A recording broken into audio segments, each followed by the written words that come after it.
Muy bien, muchas gracias, Tommy, los músicos en la compu que hicieron posible que podamos cantar el himno. Gracias. En realidad se lo pedí a Tommy hoy mientras sabía que tenía la apertura, mientras leía acerca de, o releía acerca de este salmo que vamos a compartir en esta noche, que es el salmo número 75. ¿Sí? El viernes 26 de noviembre lo compartí solamente el primer versículo en nuestros devocionales diarios, y la verdad que quedó mucho en el tintero para compartir. Así que la intención es que podamos ampliar un poquito el concepto de este hermoso salmo, que tiene mucho para decirnos, especialmente en este tiempo, en esta época, en estos años, en estos días que nos tocan vivir. El Salmo 75 tiene por título en nuestras Biblias: Dios abate al malo y exalta al justo. Al músico principal, sobre no destruyas, salmo de Asaf, cántico. Esto es otro salmo en esta nueva etapa, en este nuevo libro, ¿sí?, que hemos iniciado, el libro número 3 de los salmos, que comienza en el salmo número 73, en donde muchos de ellos están escritos por este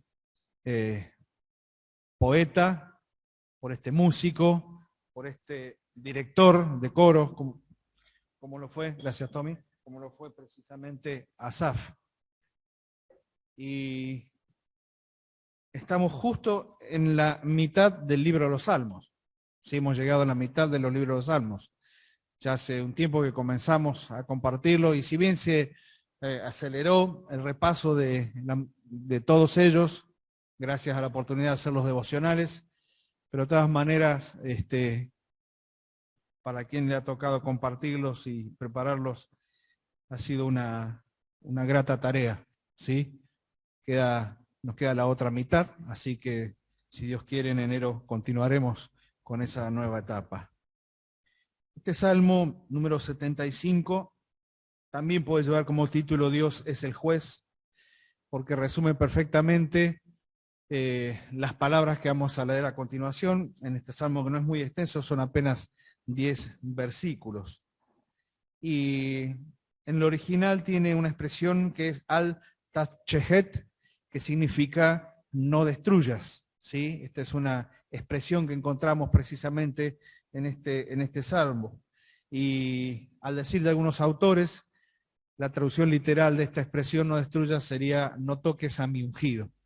Y cuando leamos el Salmo 75 nos vamos a dar cuenta que Asaf precisamente tenía en mente esta premisa, una oración donde no hay quejas, una oración donde no hay quejas, una oración donde hay una mirada realista de la sociedad de ese tiempo, y es una mirada realista de la sociedad de nuestro tiempo, y es una oración que culmina con alabanza y termina con alabanza, porque en el medio del desarrollo de toda esta oración de este salmo hay una serie de expresiones que algunos discuten que puede ser por parte del salmista o por parte de Dios, por el cambio de aquel que está hablando, expresando, que en definitiva no es tan importante, porque está en la Biblia y es la palabra de Dios. Por lo tanto, Dios nos está hablando, ya sea a través del salmista o sea Dios mismo, es la palabra de Dios para nosotros.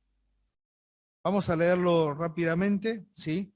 El Salmo 75, desde el versículo 1 en adelante, dice así: Gracias te damos, oh Dios, gracias te damos, pues cercano está tu nombre. Los hombres cuentan tus maravillas.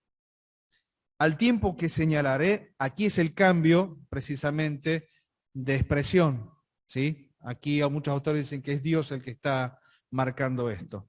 Dice, al tiempo que señalaré, yo juzgaré rectamente, se arruinaban la tierra y sus moradores.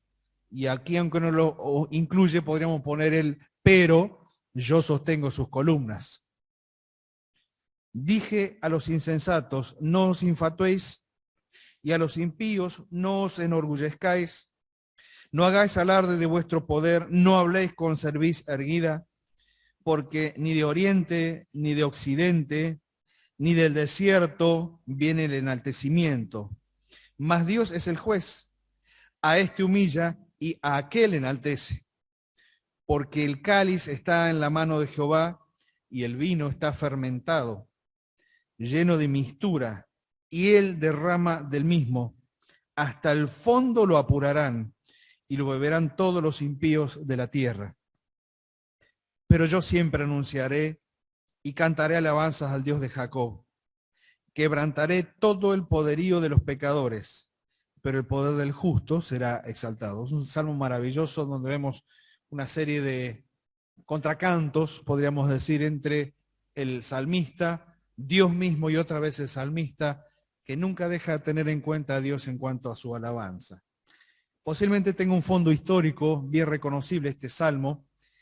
Lo encontramos en 2 Crónicas, capítulo 31 y 32, cuando el rey Ezequías se vio cercado por Senaquerib, rey de Asiria, en la oportunidad de derrotar al pueblo de Israel. Vamos rápidamente a 2 Crónicas, capítulo 32.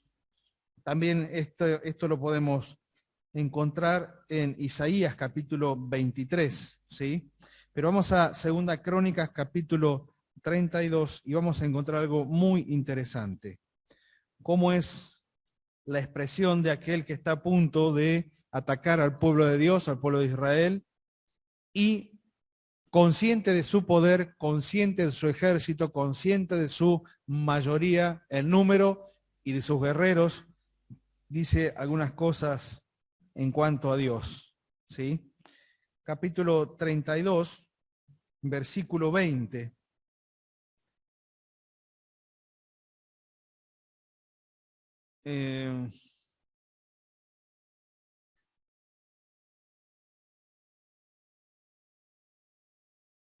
Un segundito. Acá está, versículo 10. Fíjense las palabras de Senaquerib, ¿sí? Dice así, 32:10. Así ha dicho Senaquerib, rey de los asirios: ¿en quién confiáis vosotros? Al resistir el sitio en Jerusalén, ¿no os engaña Ezequías para entregarlos a muerte, a hambre, a sed, al decir: Jehová nuestro Dios nos librará de la mano del rey de Asiria? ¿No es Ezequías el mismo que ha quitado sus lugares altos y sus altares y ha dicho a Judá y a Jerusalén: delante de este solo altar adoraréis y sobre él quemaréis incienso? ¿No habéis sabido lo que yo y mis padres hemos hecho a todos los pueblos de la tierra? ¿Pudieron los dioses de las naciones de esta tierra librar su tierra de mi mano? ¿Qué Dios, con minúscula por supuesto, hubo de entre todos los dioses de aquellas naciones que destruyeron mis padres, que pudiese salvar a su pueblo de mis manos? ¿Cómo podrá vuestro Dios libraros de mi mano? Ahora pues no os engañe Ezequías, ni os persuada de ese modo, ni le creáis, que si ningún Dios de todas aquellas naciones y reinos pudo librar a su pueblo de mis manos y de las manos de mis padres, cuánto menos vuestro Dios os podrá librar de mi mano. Y otras cosas más hablaron sus siervos contra Jehová Dios y contra su siervo Ezequías. Este es el trasfondo de este salmo. Un rey envalentonado, enaltecido, lleno de orgullo, pagado de sí mismo. Por supuesto tenía con qué, como él dice, mis padres y yo, el que sigue, todo lo que quisimos hacer lo propusimos, todas las naciones que quisimos conquistar las conquistamos y todos los pueblos que quisimos sojuzgar lo hicimos. No hubo Dios, con minúscula, que se haya interpuesto entre mi voluntad o la voluntad de mis padres a la hora de atacar y vencer. No hubo Dios que lo haya podido hacer. Y hace referencia a algo interesante, a algo que hizo Ezequías. No fue Ezequías, dice, aquel que derribó los altares de los lugares altos y los guió al pueblo de Israel a adorar al único Dios, al Dios de los cielos. O sea, él está reconociendo que Ezequías llevó adelante una reforma espiritual importante al pueblo de Israel. Ahora, lo que no percibe, por supuesto espiritualmente, Senaquerib, el rey de Asiria, es que es precisamente esa actitud del corazón del rey y esas decisiones importantes que tomó para el bien espiritual de la nación, lo que a él lo pondría en vergüenza, humillación, derrota y posteriormente en la muerte. Es decir, la condición necesaria para la derrota del enemigo es precisamente un pueblo que esté pendiente y dependiente precisamente del Dios de los cielos. Podríamos decir que Sennacherib vino a invadir justo en el peor momento para él, porque vino a invadir a un pueblo que había vuelto su corazón hacia Dios, que había sacado los lugares altos, que había borrado todos los ídolos que ellos durante muchos años habían estado teniendo en cuenta como si fueran algo importante. Y sin embargo, Ezequías, en esta reforma espiritual, borró todo esto y guió el corazón nuevamente hacia el Dios verdadero. Dice el versículo 20, más el rey Ezequías y el profeta Isaías, hijo de Amós, oraron por esto y clamaron al cielo. Y Jehová envió un ángel, el cual destruyó a todo valiente y esforzado, y a los jefes y capitanes en el campamento de los jefes y capitanes en el campamento del rey de Asiria. Sennacherib, se volvió por tanto avergonzado a su tierra, y entrando en el templo de su Dios con minúscula, allí lo mataron a espada sus propios hijos. Así salvó Ezequías así dice, no, dice, así salvó Jehová a Ezequías y a los moradores de Jerusalén de las manos de Sennacherib, rey de Asiria, y de las manos de todos, y les dio reposo por todos lados. Y muchos trajeron a Jerusalén ofrenda a Jehová y ricos presentes a Ezequías, rey de Judá, y fue muy engrandecido delante de todas las naciones después de esto. Entendemos ahora el trasfondo histórico de este maravilloso salmo, en donde Asaf puede contemplar el accionar de Dios, puede ir a los anales históricos de su propio pueblo y ver que quedó registrado allí una gran victoria, pero esa gran victoria no se la da a Ezequías. Interesante, Ezequías en el Salmo no es mencionado, porque en definitiva la tarea importante de Ezequías ya estaba hecha, volver el corazón del pueblo hacia Dios, pero la tarea de la liberación no estaba en sus manos. La historia nos cuenta cómo Ezequías presenta las cartas de amenazas delante de Dios y en total humillación delante de Dios y en total reconocimiento de su imposibilidad numérica o fuerza de choque o guerreros, reconoce que toda su vida, la de su casa y la de su propio pueblo, simplemente está en la buena mano de Dios. Y Dios responde de esta manera. No hubieron guerreros, un solo ángel se ocupó de la gran tarea de humillar a aquel rey tan soberbio. En lo general, es un salmo, el 75, de certezas y no de dudas. Asaf no tiene ninguna duda de quién está hablando y a quién le está hablando.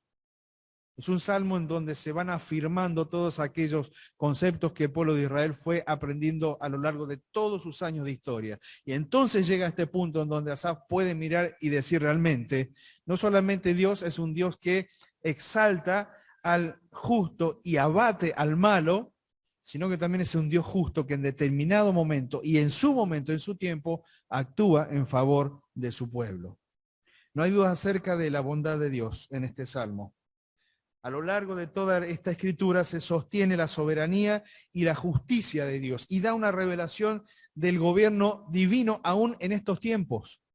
Porque si hay algo que nosotros sabemos y no tenemos que olvidar, es que si bien no todas las cosas todavía están sujetas al Señor, pero existe un gobierno de parte de Dios sobre esta tierra y nadie va más allá y hace mucho más de lo que Dios permite. Podemos dividir rápidamente este salmo en 4 partes, lo vamos a hacer rápidamente en esta noche. Lo primero que vemos es el versículo número 1, que es un tributo de alabanza. Gracias te damos, oh Dios, gracias te damos, pues cercano está tu nombre, los hombres cuentan tus maravillas. El nombre de Dios habla de su glorioso ser revelado paulatinamente a los hombres. El pueblo de Israel conoció y aprendió acerca de esto. El Jehová del cual se conoció al principio, se le suma el Nisi, se le suma el Yahvé, se le suman cada uno de los nombres que conforman a la persona de Dios. Y ese conocimiento paulatino llevó al pueblo de Israel no solamente en crecer en el conocimiento, sino también crecer en la confianza y en la fe en este Dios tan grande. El nombre de Dios es nombre de gracia y favor, aún para el hombre caído. Nosotros vemos a nuestro alrededor todos aquellos que no tienen en cuenta a Dios y que se oponen a Dios. Y sin embargo, el nombre de Dios sigue siendo un nombre de gracia y favor para todas las personas. Aunque muchas veces nosotros, nuestra humana debilidad, si se quiere, ante estos hechos terribles que vemos de manifestación de odio, de muerte, de madres hacia hijos, de padres hacia esposas, esto tan terrible que está pasando simplemente en la sociedad de nuestro país. A veces quisiéramos que exista otro tipo de justicia y sin embargo tenemos que volver a este pensamiento. Dios sigue siendo un Dios de gracia, aún para todos aquellos que actúan de una manera terrible.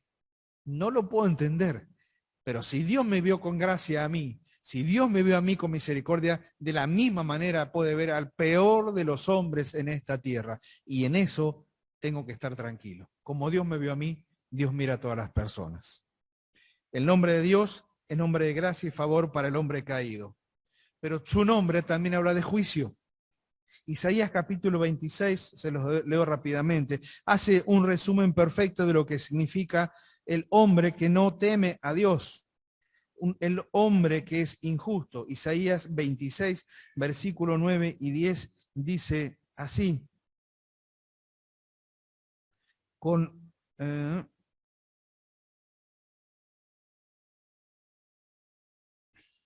7, perdón. El camino del justo es rectitud.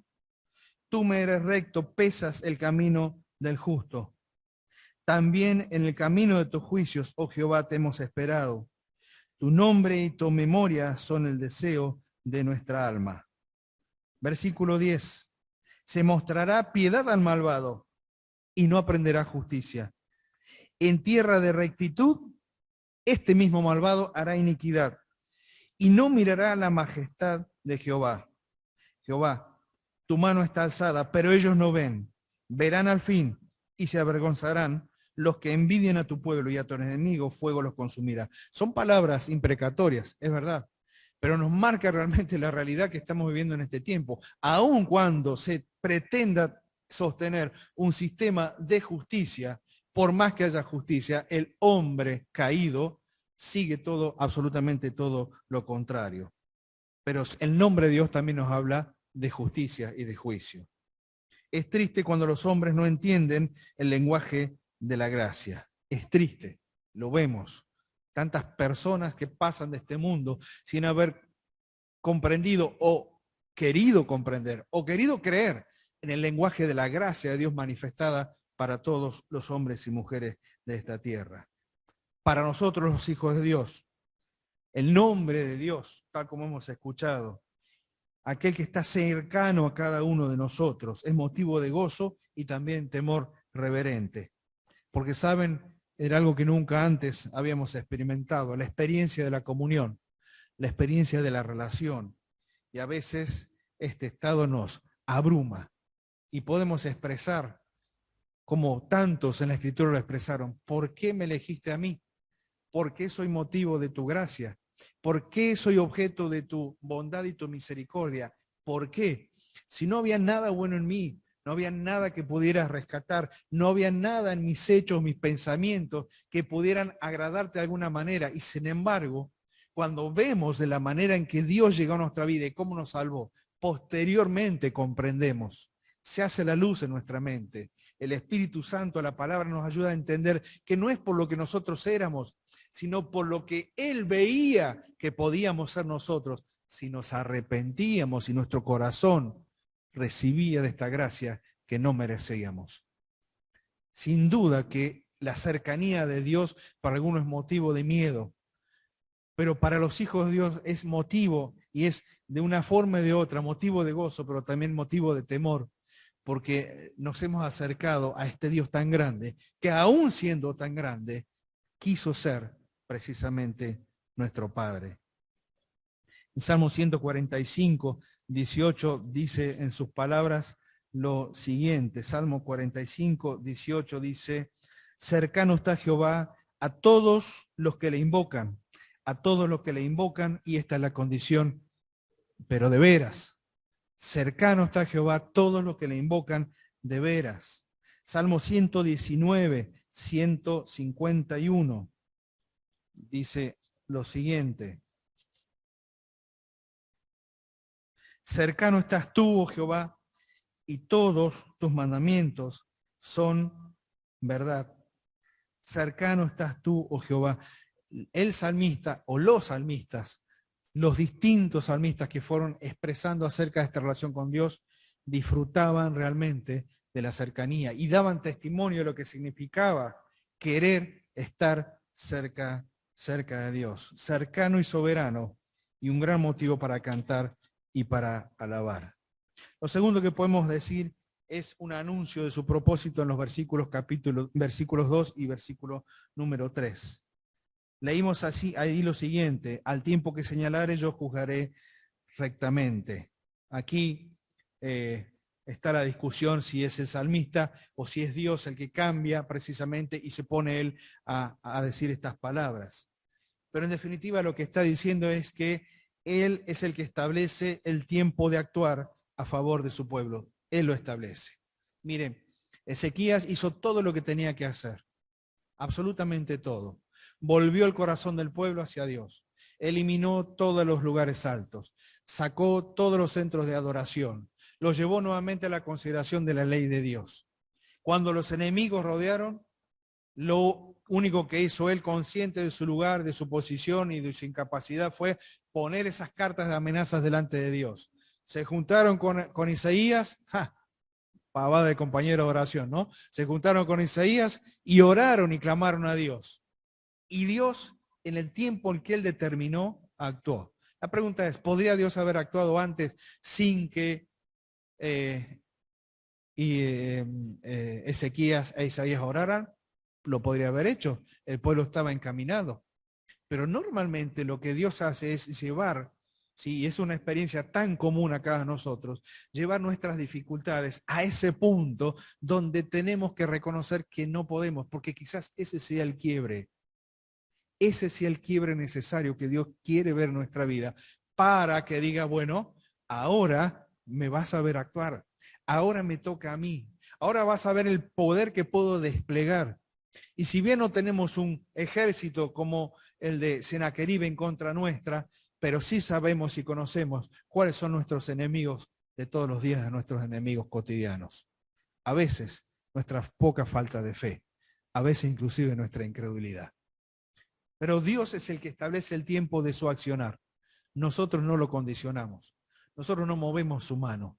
Él está viendo en medio de todas las situaciones de qué manera nosotros actuamos de acuerdo a lo que decimos que sabemos. Muchas veces, tengo que decirlo con vergüenza, no actúo de esa manera. Y cuando llegan situaciones difíciles, en vez de hacer lo que hicieron Ezequías e Isaías, hago lo que hace Marcelo muchas veces. Trato de solucionarlo por mis medios. Busco de todas maneras de buscar los elementos que me sirvan para salir adelante. Pido ayuda acá, pido ayuda en el otro lado. Y cuando ya veo que las cosas van llegando hasta el límite, me pregunto, como un tonto otra vez, ¿por qué no hice desde el principio lo que tendría que haber hecho? Si en definitiva, ¿qué cuesta doblar las rodillas y poner las cartas delante de Dios para que sea Él quien actúe? Nosotros no condicionamos el accionar de Dios, pero Dios sí quiere que nosotros veamos cómo vamos a actuar ante cada dificultad que se nos presente. Él establece el tiempo de actuar a favor de su pueblo. ¿Cuándo? El mejor tiempo siempre va a ser el tiempo de Dios. Fíjense que dice, al tiempo que señalaré, yo juzgaré rectamente. Mientras tanto, y esta es la parte que muchas veces no entendemos, y en el mundo que nos toca vivir, Él permite que la iniquidad y la maldad siguen su curso. Yo creo que las últimas noticias cada vez nos pareciera que no tenemos ya capacidad de asombro ante el mal, y sin embargo nos seguimos asombrando de la manera en que las personas definen su accionar en contra de otro. Me viene a la memoria estas 2 mujeres que asesinaron a esta criatura. Y uno puede preguntarse, como muchos se preguntarán y como muchos utilizarán como muletilla para reclamar dónde estaba Dios en ese momento. ¿Por qué Dios no actuó? ¿Por qué Dios no hizo lo que tenía que hacer? Dios, aún en estas circunstancias, permite que la iniquidad y el mal sigan su curso. Que los inconversos expresen sus insolencias, sus jactancias, porque según ellos, ¿dónde está tu Dios? Es lo que se preguntó Sennacherib. ¿Se acuerdan? Ezequías lo metió a ustedes en este problema, porque tenían un montón de dioses a los cuales recurrir, y les dejó uno solo. ¿Ustedes creen que ese solo los va a salvar? Si donde fuimos con mis padres, dice, y arrasamos con todos esos pueblos, no hubo ni un solo Dios que se nos interpusiera. ¿Ustedes creen que con este solo Dios les va a bastar para salvarse? La jactancia de este mundo son las mismas palabras que la jactancia de Sennacherib en aquel entonces. Sus demandas, las de Dios, a veces parecen favorecer la impiedad. Pero el propósito es que la impiedad se muestre tal cual es, ¿sí? Así cruda y fea ante una sociedad que todavía tiene que ver que el mal es real y que necesita una solución y que no se encuentra en el hombre, sino que se encuentra solamente en Dios. Para que el hombre sin Dios sea plenamente capaz de entender desde dónde necesita ser rescatado. A veces uno piensa de dónde hemos sido rescatados nosotros. Algunos de lo profundo, otros de mucho más profundo. Los testimonios varían de acuerdo a cómo ha sido nuestra vida antes de conocer a Cristo como Salvador. Pero la verdad es que todos tenemos que reconocer que la gran mayoría de nosotros hemos sido rescatados desde un pozo, desde donde entendimos que no podíamos salir solitos. Y era necesario que muchas veces el mal, la mala conducta, los pecados o todos aquellos que vivíamos llegasen a ese punto en donde tuviésemos que chocar con la realidad de que no podíamos cambiar, de que nuestra conciencia nos acusaba, de que éramos culpables delante de Dios. Es que Dios dejó correr el tiempo para que justo en ese momento la palabra de Dios llegara a nuestra vida, seamos convencidos por el Espíritu Santo y nos diéramos cuenta de nuestro mal y maldad delante de Dios. Esta es la historia que se repite en cada hijo y cada hija de Dios, del momento de nuestra conversión. Y a veces cuando uno pregunta, ¿por qué el mal sigue su rumbo? Porque estaba aún bajo el control de Dios. Aún el mal está bajo el control de Dios. La pregunta final es, pero cuando llegue el juicio, ¿quién lo va a detener? Todos aquellos que se burlaron, todos aquellos que se jactaron, todos aquellos que no tuvieron nunca en cuenta a Dios. ¿Quién va a detener el juicio de Dios? La larga historia de la humanidad así lo demuestra. La larga historia de la humanidad. Solamente con mirar las caídas de todos aquellos soberanos a lo largo de la Escritura, nos damos cuenta de que cuando el juicio de Dios llegó, no hubo nada que hacer, porque Dios actuó a su debido tiempo. Dios dice, yo sostengo las columnas. Se arruina la tierra, se arruinan los moradores, se arruinan las sociedades, pero dice Dios, yo soy el que está sosteniendo las columnas. No hay otro que sostenga las columnas de esta humanidad. Soy yo el que las sostiene. Y como dijo alguien, como un gran Atlas, ¿sí? ¿Se acuerdan de esa figura mitológica del hombre forzudo sosteniendo el mundo sobre sus hombros? El gran Atlas, que no es mitológico, Dios mismo es el que está sosteniendo las columnas de esta sociedad y de este mundo de todos los tiempos, y cuanto más del tiempo que nos toca vivir. Utilizó el poder de Faraón para proteger a un creciente Israel. ¿Se acuerdan? Un faraón que no creía en Dios, y sin embargo utilizó el poder de ese faraón para proteger a Israel. La historia que sigue la conocemos. Utilizó a Alejandro Magno para preparar culturalmente el mundo que recibiría a Cristo. A veces no nos damos cuenta de estos detalles, pero toda la actividad de este soberano que vivió tan poquitos años sirvió para que preparara el mundo grecorromano, tal como se conoció en ese entonces, y lo preparó para la venida de Cristo. Utilizó el imperio romano y la Pax Romana y sus caminos que se dirigían a todo el mundo conocido para facilitar la expansión del evangelio. El mundo conocido necesitaba acerca de Cristo y Dios ya lo tenía preparado y utilizó a inconversos para eso. La persecución inicial de la iglesia sirvió para ir más allá de los límites de la comodidad de la iglesia en Jerusalén para llevar el evangelio a otras personas. Hermanos, uno mira la historia y la historia nos sigue enseñando que Dios nunca se desentendió, mucho menos cuando tuvo en cuenta a su pueblo, a Israel como pueblo terrenal, a la iglesia como pueblo espiritual.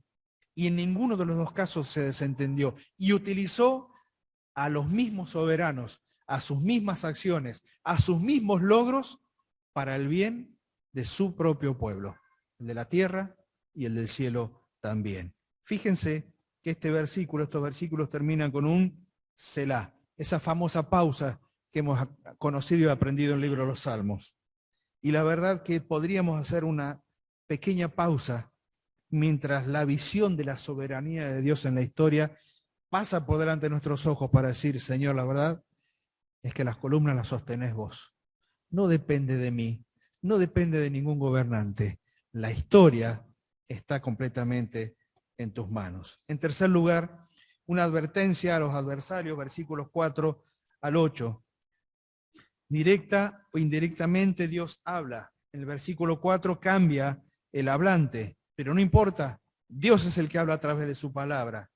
Y él dice, no os infatuéis, es decir, no sean engreídos, ¿sí? Esa es la expresión del infatuado. No se enorgullezcan.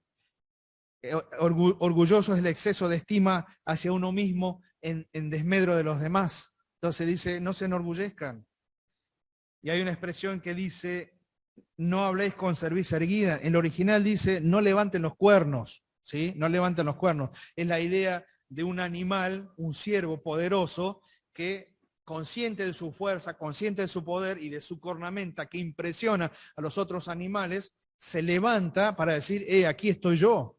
Este es mi lugar, esta es mi posición. Es como si fuera un terrible toro con sus cuernos amenazantes. No levanten la cabeza, dice Dios. Le está hablando a los pueblos, le está hablando a las naciones, pero también le está hablando a las personas. Es una metáfora de los animales con cuernos, pero también es una advertencia a todos los presuntuosos, a los que dicen, yo no necesito de Dios.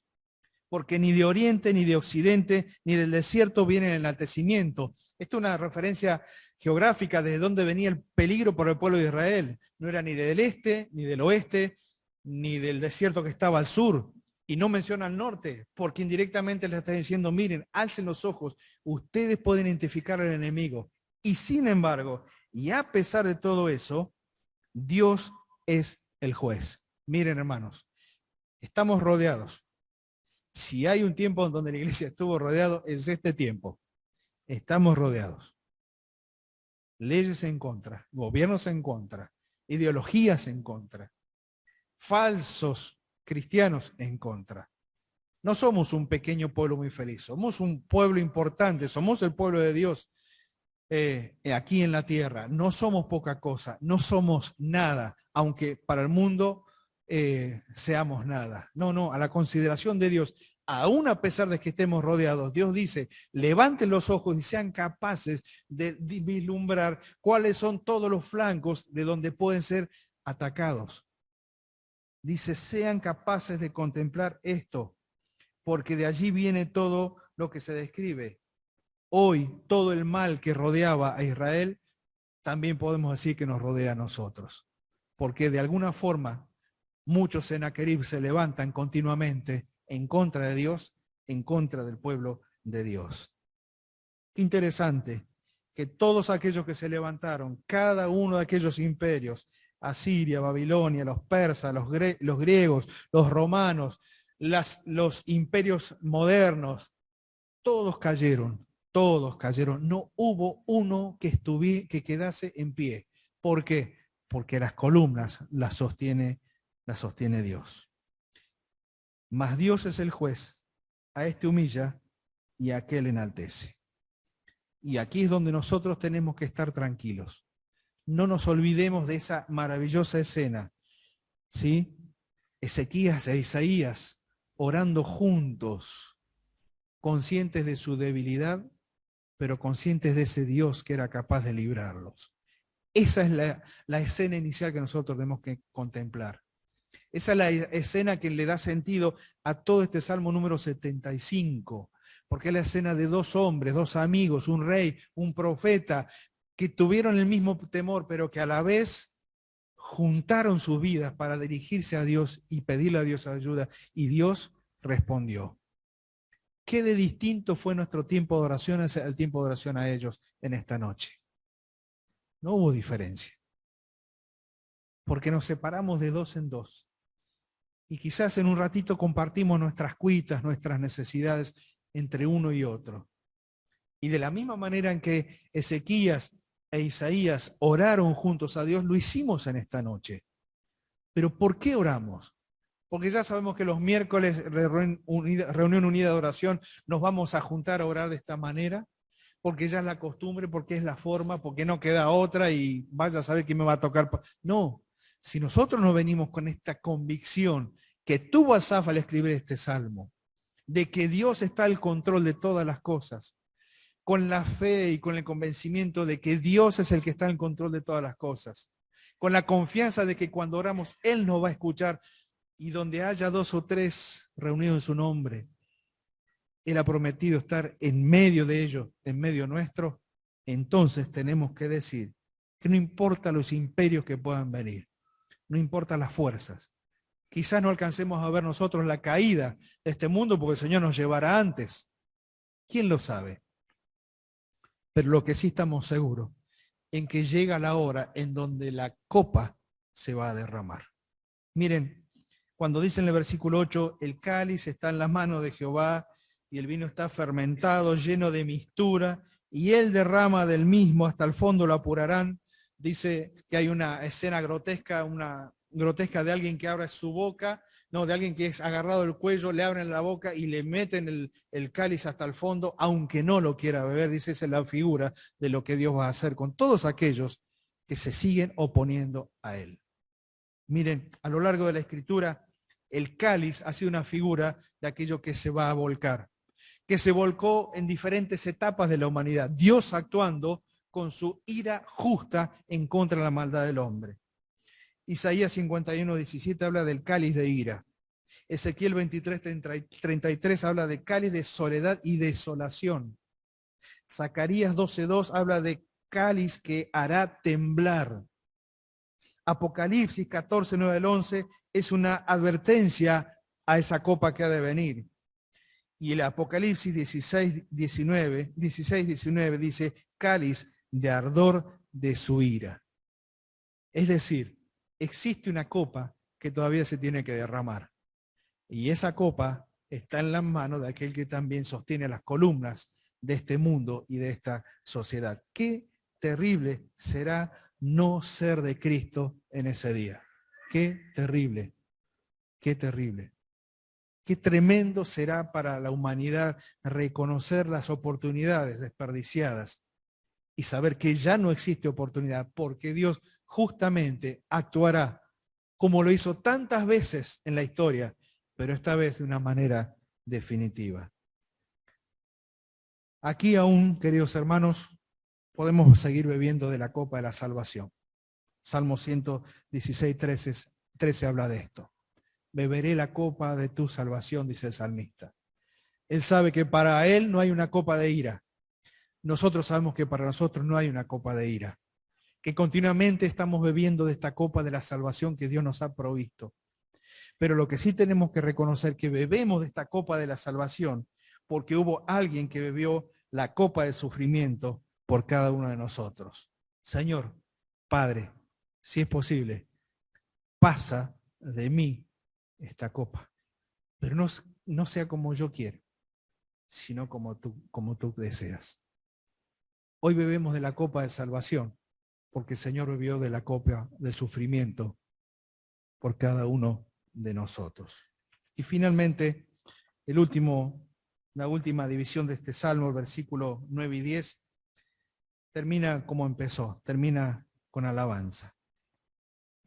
Pero yo siempre anunciaré y cantaré alabanzas al Dios de Jacob. Y fíjense el versículo 2, qué interesante, porque pareciera que es nuevamente Dios el que habla, porque dice, quebrantaré todo el poderío de los pecadores, pero el poder del justo será exaltado.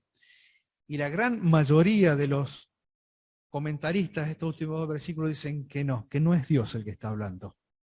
Es el salmista que está diciendo que no se va a quedar quieto, que asume el compromiso que Dios asume para vivir en una sociedad difícil y opuesta a Dios, y que con el poder y el accionar de Dios en la vida de las personas, Él va a ver cómo se va a quebrantar el poder de pecado en ellas, pero porque Él asumió un compromiso al respecto. La justicia de Dios trae plena recompensa, queridos hermanos.